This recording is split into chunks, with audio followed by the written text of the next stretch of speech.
परमेश्वर पिता का धन्यवाद हो कि उसने हमें ये मौका दिया कि आज की शाम में हम उसकी महिमा के लिए एकत्रित होने पाए। आइए हम कुछ गीतों के द्वारा परमेश्वर को महिमा दें।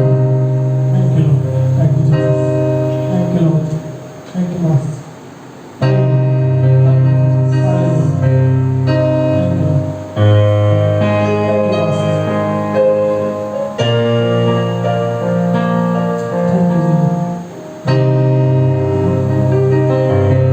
मुझको मसीह के प्यार से कौन जुदा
आपकी महान प्रेम और दया के लिए खुदावन। हाँ प्रभु, तेरा अनुग्रह हमारे जीवन पे हुआ है खुदावन, और इस बात का तेरे धन्यवाद करते हैं। तेरी बात करते हैं इसकी सराहना की खुदावन, कि तूने हमारे जीवन से ली खुदावन। हाँ प्रभु, सचमुच आराधना की योग्य प्रतीक्षा है। हाँ खुदावन, तेरा धन्यवाद करता हूँ प्रभु। हाँ प्रभु, अपनी करुणा से इस स्थान को भर, हमें भर खुदावन, इस पूरे संसार को भर खुदावन, और अपनी इच्छा हमारे जीवन से पूरा कर खुदावन। हाँ खुदावन, तेरे बेटे तेरी बेटियों को तेरे सामर्थ्य लहू में प्रकट करता हूँ। हाँ प्रभु, तेरी योजना हमारे जीवन से पूरी हो खुदावन। हाँ प्रभु, इस संसार में तेरी योजना पूरी हो खुदावन। हाँ प्रभु, तेरे बेटे को जो आज का वचन का बीज तेरे लोगों के लिए लेकर आता है खुदावन। हाँ प्रभु, होने पाए वो वचन हमारे जीवन में साथ नहीं पर 100 का फल बनता है खुदावन, और तेरी इच्छा हमारे जीवन से पूरी हो खुदावन। हाँ प्रभु, तू हमारे जीवन से बढ़ता जाए खुदावन, और हम घटते जाए प्रभु। हाँ प्रभु, तेरी योजना को हमारे जीवन में प्रभु, सारी बातों में आदर प्रेम आपको देते हैं। प्रार्थना यीशु मसीह के नाम से मांगते हैं, आमीन। हालेलुया। परमेश्वर पिता का धन्यवाद करते हैं प्रियो एक बार फिर से आज के मुबारक वक्त के लिए, इस समय के लिए कि परमेश्वर ने एक बार फिर से ये उत्तम अवसर दिया, ये मौका दिया कि हम उसकी हुजूरी में आ सकें और आज की शाम में प्रभु के वचन को बांट सकें।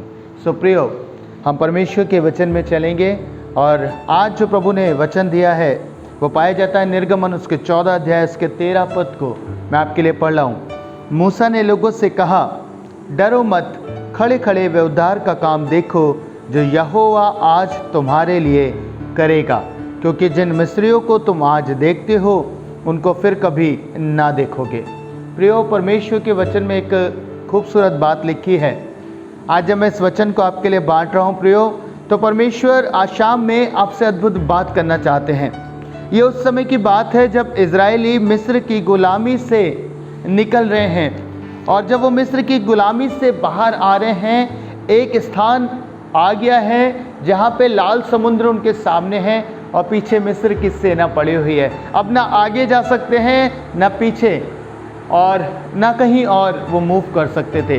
प्रियो, बड़ी खूबसूरत सी बात है, जब ये परिस्थिति उनके सामने आ गई है तो वो निराश हो रहे हैं, हताश हो रहे हैं, परेशान हैं और कुड़कुड़ा भी रहे हैं मूसा पर। तब मूसा को परमेश्वर एक वचन देते हैं, और ये वचन मूसा के पास पहुंचता है कि इजराइलियों से कहे कि डरे नहीं, वरन खड़े खड़े वो उद्धार का काम देखें जो आज यहोवा उनके लिए करेगा। प्रियो, मैं आज आपसे एक बात कहना चाहता हूँ। आज बहुत सारे जीवन हैं जिनके पास ये स्थिति आती है। शायद एक समय उनके पास ऐसा आ जाता है, शायद तंगाली का समय, बदहाली का समय, या कोई और ऐसी परिस्थिति जहाँ उनके पास कोई मार्ग नज़र नहीं आता है। आगे भी चुनौती होती है, पीछे भी चुनौती होती है, हर तरफ से वो अपने आप को घिरा हुआ महसूस करते हैं। जो स्थिति इजरायलियों की थी आज वो बहुत सारे जीवनों की पाई जाती है प्रियो। और पता है, इस घड़ी में बहुत सारे शब्द हैं जो हमें सुनाई देते हैं, उन्हीं के बीच में एक शब्द है जो परमेश्वर हमें देते हैं, एक वचन है जो हमें देते हैं परमेश्वर, और वो वचन है कि खड़े खड़े वो उद्धार का काम देखो जो यहोवा तुम्हारे लिए करेगा। आज आपकी परिस्थितियां कैसे भी क्यों ना हो प्रियो, आज आपके हालात कैसे भी क्यों ना हो, प्रभु का ये वचन आपके लिए एक ऐसा वचन ठहरेगा जो आपके जीवन में आपको सुकून देगा, जो आपके जीवन में आपको आनंद प्रदान करेगा। आज बहुत सारे जीवनों में जब ऐसी परिस्थिति आती है प्रियो, तो वो बहुत सारे शब्दों को सुनते हैं। आज मैं उन्हीं में से कुछ शब्दों को आपके बीच में रखने जा रहा हूँ कि जब इंसान ऐसी परिस्थिति में फंसता है जहाँ उसे निकलने का कुछ मार्ग नज़र नहीं आता, उसे सूझता नहीं कुछ भी, तो वो इन शब्दों को सुनता है। पहला शब्द जो अधिकतर हम लोग सुनते हैं वो है निराशा के शब्द। मनुष्य अक्सर निराशा के शब्दों को इस समय में सुनता है। पता है, परमेश्वर का वचन उससे कह रहा है, इजरायलियों से कहा गया खड़े खड़े उद्धार का वो काम देखो। पर पता है निराशा हमसे क्या कहती है, निराशा आपसे क्या कहती है, निराशा उन लोगों से क्या कहती है जो ऐसी परिस्थिति में, ऐसी विषम परिस्थिति में फंस जाते हैं। निराशा कहती है मर जा, निराशा कहती है लेट जा, अर्थात मर जा, खत्म हो जा, अब तेरे पास कोई उपाय नहीं है, अब तेरे पास और कोई मार्ग नहीं है, क्योंकि तू इससे आगे और कुछ कर नहीं पाएगा, अब तेरा बस नहीं चलेगा कि तू इसमें कुछ ऐसी बातें कर सके या तू इस परेशानी से निकल सके। प्रिय, निराशा आज बहुत सारे जीवनों से ये बात करती है। पता है, मैं आपसे कहना चाहता हूँ, आपको ऐसी स्थिति में सिर्फ परमेश्वर के वचन को सुनने की आवश्यकता है, केवल परमेश्वर के कलाम पे अपना चित्त लगाने की आवश्यकता है। जैसा परमेश्वर ने बोला, खड़े खड़े वे उद्धार का काम देखो जो मैं आज तुम्हारे लिए करूँगा। प्रियो, यही वचन आपके लिए भी है। आपको निराश नहीं होना, निराशा के शब्दों को नहीं सुनना जो आपसे सुसाइड करने के लिए कह रहे हैं, जो आपको अपना जीवन नाश करने के लिए कह रहे हैं। प्रियो, बहुत सारे जीवनों से मेरी बात हुई और उन्होंने एक बात बताई। लॉकडाउन के समय में खास करके मैं बीते दिनों एक भाई से बात कर रहा था, उसने मुझसे कहा, भैया जैसे ही लॉकडाउन शुरू हुआ मुझे ऐसा लगा कि अब मेरे जीवन ख़त्म हो गया, अब कुछ भी बाकी नहीं है, मैं कैसे करूँगा, कहाँ से हम खाएंगे, कहाँ से हम कमाएंगे, क्योंकि वो निर्धन परिवार से थे और उनके लिए ये चुनौती बन गई थी। प्रियो, मैं आपसे अद्भुत बात कहना चाहता हूँ। मनुष्य अगर ये सोच के जीवन व्यतीत कर रहा है कि उसका घर उसका पैसा चला रहा है, प्रभु के एक दास ने मुझसे इस बात को शेयर किया और बहुत मुझे आशीष दी कि उन्होंने बताया कि प्रियो, आपका घर आपकी सैलरी नहीं चलाती, आपके परिवार के और सदस्य नहीं चलाते, आपका घर चलता है परमेश्वर के अनुग्रह से, आपका घर चलता है परमेश्वर की दया से। प्रियो, बिल्कुल उत्तम बात है। अगर आप निराशा में इस समय सोच रहे हैं कि हमारे जीवन का क्या होगा और निराशा का शब्द आपसे कह रहा है अब अपना जीवन नाश कर ले, आप ठहरिए, आप परमेश्वर के वचन को सुनिए जो कह रहा है खड़े खड़े उद्धार का काम देखो जो मैं तुम्हारे लिए करता हूँ। प्रियो, आपको वो निराशा का शब्द सुनने की आवश्यकता नहीं है। आपका परिवार, आपके परिवार का पालन पोषण परमेश्वर के हाथों में है, परमेश्वर ही उसे चलाते हैं। अगर वो नहीं चला रहे होते तो आज मैं आपसे बांटना चाहता हूँ प्रियो, बहुत से ऐसे परिवार हैं जिनकी महीने की आय कम से कम लाख 1.5 लाख रुपए है। मेरे नोन ऐसे फैमिली है जिन्हें मैं जानता हूँ जिनकी कमाई कम से कम 1 लाख रुपए से ऊपर है, पर पता है फिर भी उनकी ज़रूरतें पूरी नहीं हो पा रही हैं, उनकी चीज़ें पूरी नहीं पड़ पा रही है। मंथ ख़त्म होते होते उन्हें पैसे की ज़रूरत पड़ती है और वो उधार लेते हैं और वो इधर उधर से मांग के अपना गुजारा कमाते हैं। पर कुछ परिवार ऐसे भी हैं प्रियो जो कठिन परिस्थिति में रहते हैं, उनकी सैलरी बहुत ज़्यादा नहीं है, शायद 5,000 8,000, लेकिन आप देखेंगे वो उस छोटी सी बात में ईमानदार हैं। वो उसी में से अपने दशमांश को भी निकालते हैं, परमेश्वर के लिए भी बोते हैं और सारे कामों को करते हैं। पता है, आनंद की बात यह है कि जब उनका महीना ख़त्म होने पे होता है उससे बावजूद भी उनके पास पैसे बचते हैं।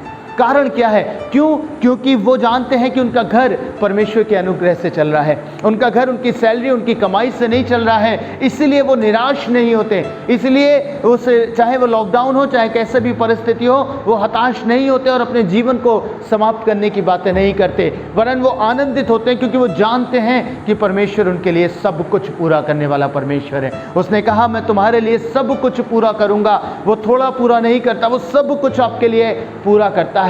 सो आपको निराश नहीं होना प्रियो, आपको आनंदित होना है और इन निराशा के शब्दों की ओर ध्यान नहीं देना है। आज आपको सुनना है, परमेश्वर कहता है कि मैं तुम्हारे लिए उद्धार का काम करूंगा। प्रभु के वचन में लिखा है प्रियो कि अकाल के दिनों में परमेश्वर अपने लोगों को तृप्त करता है, वो आपको भी करेगा। क्यों सुनना इन शब्दों को जो निराशा के हैं? दूसरा शब्द जो अधिकतर हम इन परिस्थितियों में सुनते हैं वो है संसार का शब्द। मालूम है संसार क्या कहता है? संसार कहता है कि अब यहाँ से आगे आप नहीं जा सकते, आपको कॉम्प्रोमाइज़ करना पड़ेगा, आपको समझौते का जीवन जीना पड़ेगा, आपको समझौता करके संसार में आगे बढ़ना पड़ेगा, आपको संसार के साथ समझौता करना है। अगर आप इस परिस्थिति से निकलना चाहते हैं तो संसार की उन रीति रिवाजों को मानो, जादू टोने का इस्तेमाल करो और इन विषम परिस्थितियों से बाहर आ जाओ। प्रियो, संसार ऐसे शब्द बोलता है। आप देखेंगे बहुत सारे मसीह जीवनों में खास करके प्रियो कि बहुत सारे लोग इन चीज़ों का इस्तेमाल कर रहे हैं, जादू टोने का इस्तेमाल करने लगते हैं। मालूम है क्यों? क्योंकि वो अपने फाइनेंशियल क्राइसिस से निजात पाना चाहते हैं, वो अपनी चीज़ों से निजात पाना चाहते हैं, उन परिस्थितियों से बाहर निकलना चाहते हैं। और उन्होंने ये शब्द सुन लिया कि हाँ, हमें संसार के अनुसार चलना है। संसार भी तो यही चीज़ें इस्तेमाल कर रहा है, वो कई बार जादू टोने का इस्तेमाल करता है, मैं भी करूँगा तो कौन सी गलती करूँगा। प्रियो, मैं आपसे कहना चाहता हूँ कि ये भयानक बात है। परमेश्वर ने मना किया है कि हमें किसी भी ऐसी चीज़ का इस्तेमाल नहीं करना, कोई जादू टोना नहीं। परमेश्वर के वचन में लिखा है कि प्रियो, जब शाऊल के समय में ये ऐसा प्रथा चलती थी तो परमेश्वर ने सारी भूत सिद्धि करने वाले लोगों को निकाल दिया। आज भी परमेश्वर की यही मनसा है प्रियो, वो नहीं चाहते कि आप गलत मार्गों का इस्तेमाल करें। आज ना जाने कितने ही मसीह जीवन गलत मार्गों को चुनकर, इन जादू टोनों के मार्गों को चुनकर अपने जीवन को ख़त्म कर रहे हैं। एक चीज़ का हल लेने जाते हैं और 4 और ख़तरनाक चीज़ें अपने जीवन पे लेके आ जाते हैं। मेरे पास बहुत सारे ऐसी गवाहियाँ हैं प्रियो, जो मैंने देखा लोगों ने अपने क्राइसिस दूर करने के लिए इन जादू टोनों का इस्तेमाल किया और आज उनकी स्थिति पहले से बदतर हो गई। वो तो प्रभु का अनुग्रह है कि परमेश्वर ने उन्हें दुष्ट आत्माओं से छुड़ाया, आज़ाद किया। प्रियो, आज ना जाने कितने ऐसे जीवन हैं, पर मैं आपसे कहना चाहता हूँ, मत सुनिए इन शब्दों का। अगर आप इन शब्दों को सुनेंगे अपने जीवन का नाश करेंगे। हमें सुनना है, प्रभु कह रहा है, खड़े खड़े उद्धार का वो कार्य देखो जो मैं तुम्हारे लिए करूँगा। दूसरा शब्द था प्रियो, संसार का शब्द। तीसरा शब्द मैं आपके लिए रख रहा हूँ। कई बार ऐसी परिस्थिति में हम सोचते हैं कि हमें खुद से परिश्रम करना है। जब बहुत सारी सेवकाइयाँ आगे नहीं बढ़ पाती या वो उन चीज़ों का सामना करती हैं तो वो अपने आप से परिश्रम करना चाहती हैं। हो सकता है सेवकाइयों में फाइनेंशियल क्राइसिस की प्रॉब्लम हो, क्राइसिस आ गया हो, फाइनेंस नहीं आ रहा, दिक्कतें पैदा हो रही हैं, तो वो अपने एफर्ट्स डालने की कोशिश करते हैं। वो अपने आप ही अपने तरीके का इस्तेमाल करते हैं कि कैसे भी करके हम फाइनेंसेस को इकट्ठा करें। बहुत सारे जीवन भी ऐसे ही कर रहे हैं प्रियो। पर मैं आपसे कहना चाहता हूँ, हमें अपनी बुद्धि लगाने की ज़रूरत नहीं है, हमें अपनी चीज़ें तैयार करने की ज़रूरत नहीं है। क्योंकि परमेश्वर ने जब ये बात बोली है कि मैं तुम्हारे लिए आकाश के झरोखे खोलूँगा, जब परमेश्वर ने ये बात बोली है कि मैं तुम्हारे लिए सब कुछ पूरा करूँगा, तो हमें अपना बुद्धि लगा के क्यों चलना है? हमें परमेश्वर की बुद्धि से चलना है प्रियो। कोई भी काम आप अपने आप ज़ोर ज़बरदस्ती से ना करें। ये शब्द है ज़ोर ज़बरदस्ती करने। आप अगर ज़ोर ज़बरदस्ती से अपनी चीज़ों को करने का प्रयास करेंगे तो निश्चय आप हताश हो जाएंगे, आप निश्चय हार जाएंगे, क्योंकि आप फंस जाएंगे, क्योंकि आप अपने प्रयासों से बाहर नहीं निकल सकते प्रियो। इसीलिए परमेश्वर ने कहा, क्योंकि इज़राइल अगर अपना प्रयास करते तो वो क्या करते? या तो वो मिस्र को लौटते या फिर वो लाल समुद्र में डूब जाते। इसलिए परमेश्वर ने कहा कि तुम्हें कुछ नहीं करना है, अब जो करना है वो मैं करूँगा। और मैं ये कहता हूँ, खड़े खड़े उद्धार का कार्य देखो जो मैं तुम्हारे लिए करूँगा। प्रियो, आपको ये काम करने की आवश्यकता है, आपको परमेश्वर पे भरोसा करने की आवश्यकता है। पता है, इन सारी बातों में एक बात अद्भुत है जो परमेश्वर का वचन आपके लिए कहता है, वो विश्वास का वचन है। और विश्वास का वचन न संसार की सुनता है, न वो निराशा की सुनता है, और न वो अपने परिश्रम की सुनता है। वो सुनता है कि परमेश्वर उससे क्या कह रहे हैं।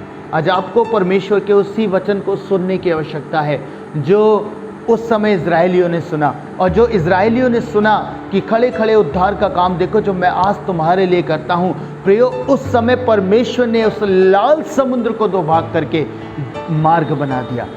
आज परमेश्वर आपके लिए भी ऐसा ही करेंगे। वो आपके लिए भी वो लाल समुद्र 2 भाग करके मार्ग बनाएंगे प्रियो। उसका कारण ये है क्योंकि इज़राइलियों ने परमेश्वर के उस वचन को सुना। खड़े खड़े उद्धार का वो काम देखो जो मैं आज तुम्हारे लिए करता हूँ। और जब परमेश्वर आपके लिए काम करेंगे तो सिर्फ आपको एक काम करना है। इंग्लिश की बाइबल में आया, बी स्टिल, खड़े हो जाओ। बस आपको इतना ही करना है प्रियो। आपको खड़े रहना है, परमेश्वर की प्रतीक्षा करनी है। आप तब आगे बढ़ें जब परमेश्वर आपसे कहे ये समय है, अब आगे बढ़ो। आपको ये प्रतीक्षा करनी है, आपको वेट करना है परमेश्वर का। परमेश्वर के वचन में लिखा है प्रियो, जो परमेश्वर की बाट जोते हैं वो नया बल प्राप्त करते हैं। आप नया बल पाएंगे, आप नई सामर्थ्य पाएंगे, और आप जब नई सामर्थ्य पाएंगे तो आपके लिए परमेश्वर नए मार्गों को खोल देगा। आप देखेंगे कि आपकी सारी चुनौतियां खत्म हो जाएंगी, आपकी परिस्थितियां बदल जाएंगी। मत सुनिएगा इन शब्दों को, निराशा के शब्दों को, और आप मत सुनिएगा, संसार के शब्दों को मत सुनिएगा, और अपनी बुद्धि से चलने का प्रयास मत करिएगा, परमेश्वर की बुद्धि से चलने का प्रयास कीजिएगा। प्रियो, जब आप ऐसा करेंगे तब आपके लिए जंगल में मार्ग बन जाएगा, तब आपके लिए लाल समुद्र दो भाग हो जाएगा, तब परमेश्वर आपको हाथों हाथ लेके चलेंगे। मैंने एक प्रभु के दास के विषय में सुना, मैं जल्दी से इसे ख़त्म करूँगा। प्रियो, आप सभी ने परमेश्वर के सुसमाचार प्रचारक जॉर्ज म्यूलर का नाम सुना होगा। वो प्रभु के अद्भुत दास थे, वह विश्वास के ऐसे सेवक थे जिन्होंने बहुत सारे बड़े बड़े काम प्रभु के लिए करे, बहुत सारी अच्छी सेवकाई उन्होंने प्रभु के लिए करी। एक दिन वो जहाज़ से सफ़र कर रहे थे, उन्हें सैन फ्रांसिस्को जाना था, वो ट्रेवल कर रहे थे और पानी के जहाज़ से वो जा रहे थे। अचानक जहाज़ में एक हलचल हुई, समुद्र में तूफ़ान आ गया, लहरें उठने लगी, बहुत ज़्यादा हालत ख़राब हो गए। तो जो कैप्टन थे उन्होंने लंगर डाल दिया और जहाज़ को रोक दिया। प्रियो, जॉर्ज म्यूलर इस बात से परेशान हो गए क्योंकि उन्हें सैन फ्रांसिस्को जाना था, उन्हें प्रचार करना था। वो बहुत दुखी थे, वो बार बार जाते और कप्तान से बात करते और उन्हें कहते कि आप जहाज़ को ले चलें, परमेश्वर हमारी सहायता करेंगे, परमेश्वर हमारे लिए सब कुछ करेंगे। पता है, बहुत समय बीत गया, जब बार बार आके म्यूलर कप्तान को परेशान करने लगे तो कप्तान ने खिसिया के उनसे एक बात कही, अगर परमेश्वर कुछ कर सकते हैं तो वो अभी करें। पता है, म्यूलर ने उनसे कहा, उन्होंने कहा आइए कप्तान हम प्रार्थना करते हैं। और जब वो कप्तान के साथ घुटने टेक कर प्रार्थना करने लगे, उन्होंने प्रार्थना करी और जब प्रार्थना समाप्त हो गई, उन्होंने कप्तान से कहा आओ हम डेक पे चलें और हम देखते हैं कि परमेश्वर ने क्या किया है। पता है, जब वो डेक पे आके देखा तो उनके आनंद का ठिकाना नहीं था। तूफान शांत हो चुका था, लहरें थम चुकी थी, सब कुछ, आसमान खुल चुका था, सब कुछ नॉर्मल हो चुका था। कैप्टन बहुत खुश हुए, उन्होंने म्यूलर को गले लगाया और उनसे कहा ये क्या ही अद्भुत बात है, आपने ये कैसे किया। पता है, म्यूलर ने एक बात कही, म्यूलर ने बोला कैप्टन, मैं तूफानों को नहीं, मैं परमेश्वर को देखता हूँ। हालेलुया। आज मैं आपसे कहना चाहता हूँ प्रियो, आप भी तूफानों की ओर दृष्टि मत लगाइए, आप भी परमेश्वर की ओर दृष्टि लगाइए और उसी के वचन की प्रतीक्षा कीजिए। जब आपकी परिस्थितियाँ खराब हो, जब जीवन के तूफान आपके साथ हो, आपके सामने खड़े हों चुनौती बनकर, आप परमेश्वर को देखिए, आप उसके वचन को देखिए कि उसका वचन आपके लिए क्या कह रहा है। आप उस परिस्थिति से बाहर आ जाएंगे, परमेश्वर आपकी सहायता करेंगे। आइए प्रियो, हम प्रार्थना करें और परमेश्वर से इस बात को कहें कि प्रभु, मैं आज शाम में इस बात को आपसे कहता हूँ, मुझे आपके वचन का इंतज़ार है, मैं आपके वचन की प्रतीक्षा कर रहा हूँ। प्रभु, मेरी परिस्थिति के लिए मुझे वचन दीजिए कि मैं भी अपने उस उद्धार के कार्य को देख सकूँ जो आपने लोगों के लिए किया था, प्रभु इज़राइलियों के लिए किया था। आइए प्रार्थना करें। महान अनुग्रहकारी दयालु पिता, मैं आपका धन्यवाद करता हूँ आज के मुबारक वक्त के लिए, इस समय के लिए प्रभु कि आपने लोगों से बात करी है। और सच में प्रभु, जैसे इजरायली एक ऐसी स्थिति में आ गए थे जहाँ उनके पास कोई मार्ग नहीं था, प्रभु उस घड़ी में आपने उन लोगों के लिए लाल समुद्र को दो भाग करके मार्ग बनाया। वैसे ही प्रभु, आज यदि हम निराशा के शब्द ना सुने, यदि हम प्रभु संसार के शब्दों को ना सुने, केवल और केवल आपके वचन की प्रतीति करें और आपका वचन जो हमसे कहता है उन बातों को सुने प्रभु, तो निश्चय हम उद्धार के कार्य को देखने पाएंगे, हम बड़े मिरेकल्स को देखने पाएंगे प्रभु अपने जीवन में। आज मैं विश्वास करता हूं प्रभु, जब ये विश्वास का वचन इनके पास पहुंच गया है कि प्रभु हमें खड़े होकर उद्धार के कार्य को देखना है, आपकी महिमा को देखना है, जो कार्य आप करने पर है उससे देखना है, तो प्रभु हमें खड़े होकर सिर्फ आपकी प्रतीक्षा करनी है, आपके वचन की प्रतीक्षा करनी है प्रभु। और इन शब्दों को जो नकारात्मक हैं, जो हमारे विश्वास को कमज़ोर करते हैं, उन्हें नहीं सुनना, वरन आपके शब्दों को सुनना है प्रभु। उन्हें आज जो लोग वचन सुन रहे हैं प्रभु, आप इनके जीवनों को आशीष दें, इन्हें बरकत दें प्रभु, कि सारी निराशा दूर हो जाए प्रभु।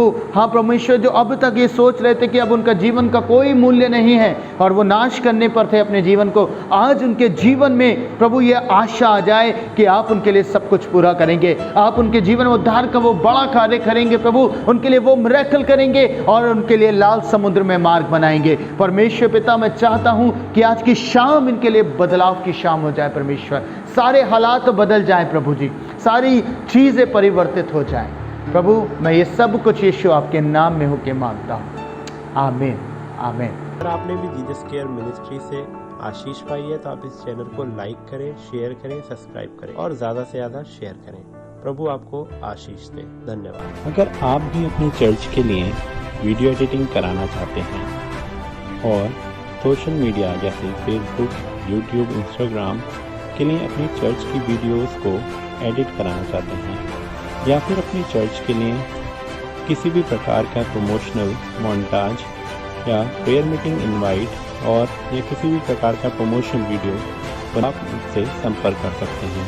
आप अपने चर्च के लिए इंटरव्यू टेस्टिमनी रिकॉर्ड करवा सकते हैं। यदि आप मुझसे संपर्क करना चाहते हैं तो आप मेरे कार्ड पे दिए हुई जानकारी पे मुझे कांटेक्ट कर सकते हैं। धन्यवाद।